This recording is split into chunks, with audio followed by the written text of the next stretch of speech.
front of their people, the first winners of the UEFA Nations League.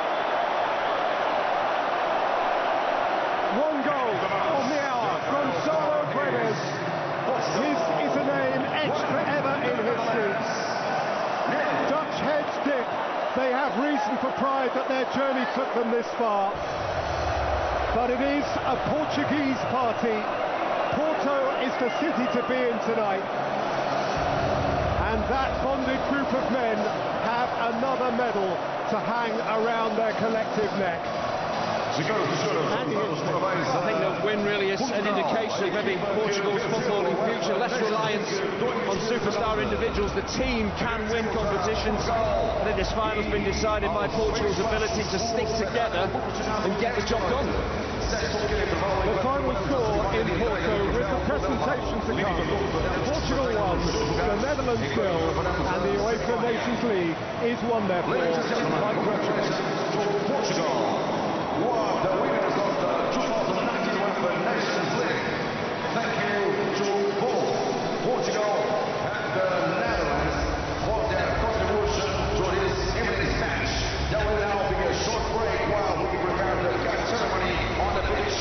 We kindly ask all supporters to remain in their seats while we prepare the ceremony. So Andy, in what elements specifically over the course of the game did you feel that Portugal had the better of the Netherlands, and based on that, do you feel that they are the right winners? It was the game plan. They knew the way that the Netherlands like to play. They'll dominate the ball, they will ask a lot of questions, but they defended really well. The organisation for the Portuguese defensive line was superb. They didn't give too much away at all. Very few chances that the Dutch had. So the game plan worked well for Portugal. On the counter-attack with the players that they have, they can always cause you a problem. The goal really came from that.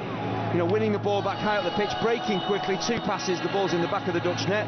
And from that point on, even though the Dutch made changes, they didn't really threaten that much. So again, it's not necessarily whether Portugal deserved to win the game, it's that they did the right things to win the game. Lovely moment there actually between Virgil van Dijk and Bernardo Silva.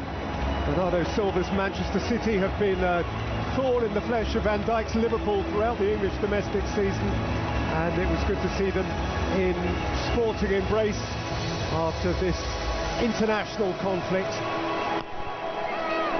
Van Dijk was masterful again in defence, but in that personal battle between the two standout Stella players, it is Ronaldo who has his way. And it will be very interesting again, and we seem to say this so often, to see how a Portugal team which had a year for year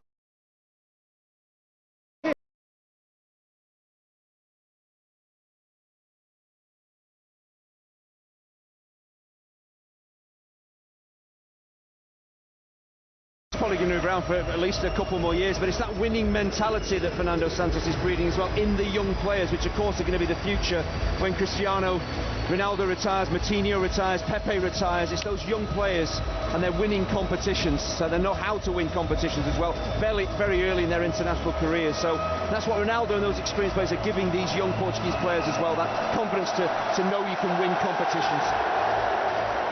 Well, of course, there was some 15 years ago now huge disappointment in Portugal when they hosted the European Championships and got to the final and lost to that notorious Angelos Karisteas goal for Greece. That was a result which they believe should never have happened.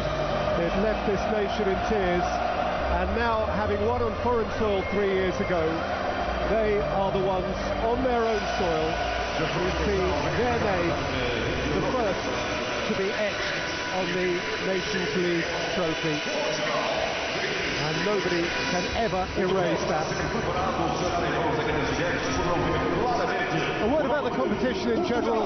Andy, we've had this conversation a few times watching the English, as you and I have, and its overall worth put alongside a list of frankly mundane friendlies, it has to be judged a success. It's been fabulous. Again, it's bringing meaningful international football to every nation, and that's what they want. The players are going to develop. If every game means something, every game that I've watched, the teams have tried to play positive attacking football. I wonder whether we might see that with these 4 teams in the finals. We have seen that again, and we've seen it here this evening in the final as well. So the concept was to bring a more attacking edge to international football, and we've absolutely seen that from start to finish. So, by the way, I'm delighted to see that the man of the match has been given to a centre-half, Ruben Dias, when De Ligt stood out and Van Dijk stood out. And I like that because, for me, it's representative of the kind of game it was. And it's nice to see that somebody can see beyond the stellar names. It's nice to see that whoever picks man of the match knows what they're talking about, because so often it goes to the goal scorer or whoever makes that final pass, the creative players. Ruben Dias was absolutely immense. Again, he's one of those young Portuguese players who's going to be around for a good 10 years. And already he looks a very good player. He's only going to get better the more games he plays and the more competitions he wins. Senhoras e senhores, temos o prazer de anunciar que o vencedor da vitória da primeira edição. Yes, there was number 7, but it was a team display from the Portuguese. De Portugal, com 3 gols marcados. Hosted this competition, I must say. Were they ever going to get back to what we'd seen from Holland in the past? But there's a young generation of hungry players there. Ronald Koeman is encouraging them to play on the front foot. The Nations League, I think, has helped them in that respect as well. But they're a very good side. They just lack that cutting edge. I think that's what the future looks very bright for us. Again, like Portugal, there's a lot of good young players there who are going to develop. From the Netherlands, congratulations to Frankie de Jong. It really does tee things up fascinatingly ahead of the next European Championship finals, actually. Leader, so it's not all about him. He's not a prima donna. Doesn't have to score the winning goal. As long as the team wins, he plays his part. Van Dijk knows, he must know, that he is at the vanguard of what could be a very special new Dutch era. Ladies and gentlemen, a nice touch from the Portuguese as they line up to offer a guard of honour to the featured finalists here, who dragged themselves over from their corner of the field. There will be Dutch disappointment, of course there will be, but there is little reason for them to. The passing of Lennart Johansson, Alexander Severin's predecessor. And it is he now who oversees the arrival of the trophy, brought forward again by the competition ambassador Ricardo Carvalho,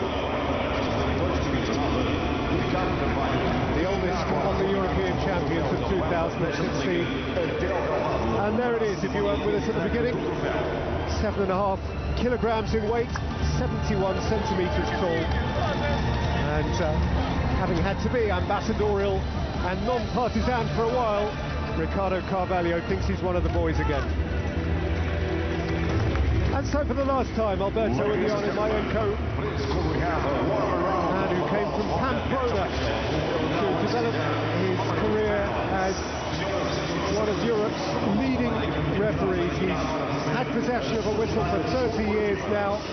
He's been in charge of 2 cup finals this season prior to this, and now says goodbye. He's been refereeing since the age of 13 and has been in charge in La Liga since the turn of the century. Appreciated not least because he's one of those who never saw the limelight.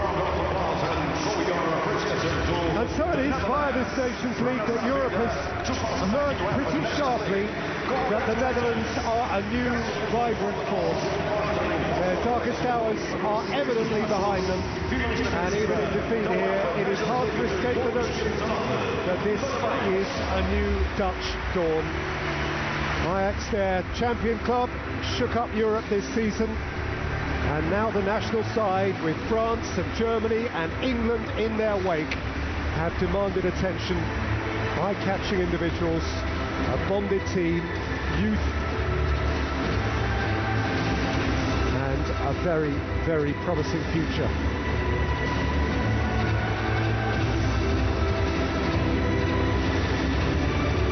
And assuming they are a part of the multi-dimensional European Championship finals of 2020, they will be nobody's easy beat, because by then they will only be better.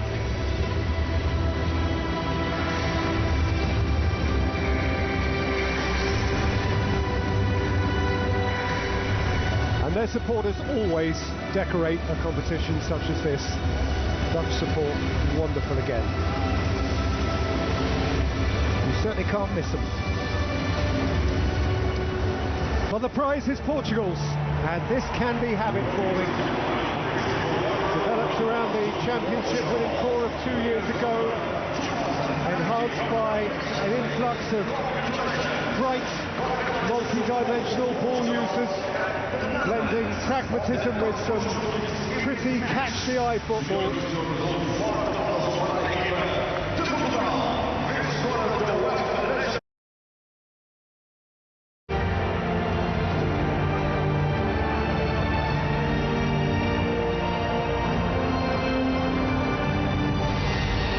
And there he is at the back, another flamboyant feather in the cap of Cristiano.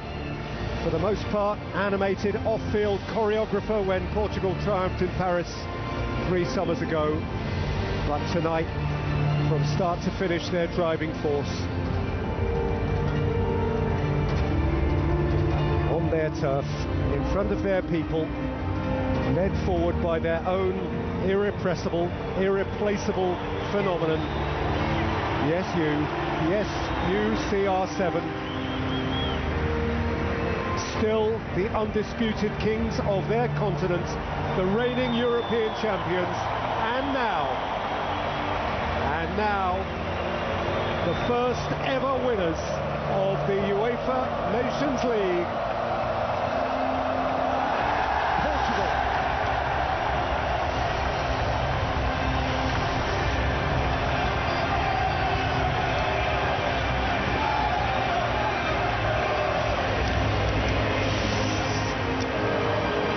The fireworks fizz and the ticker tape flies. A final word on the competition as a whole and the winners of it from Andy Hinchcliffe. I really think it's been a fabulous concept. It really has. Every team has thrown everything into every game that they've played.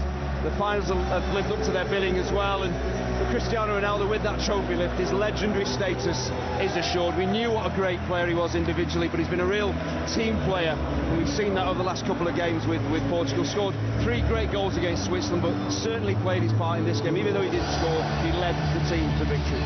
Thank you, Andy. Thank you to all of you for investing your emotions in the inaugural UEFA Nations League. We hope you've enjoyed it as much as we have, and he has. Portugal have their hands on the trophy.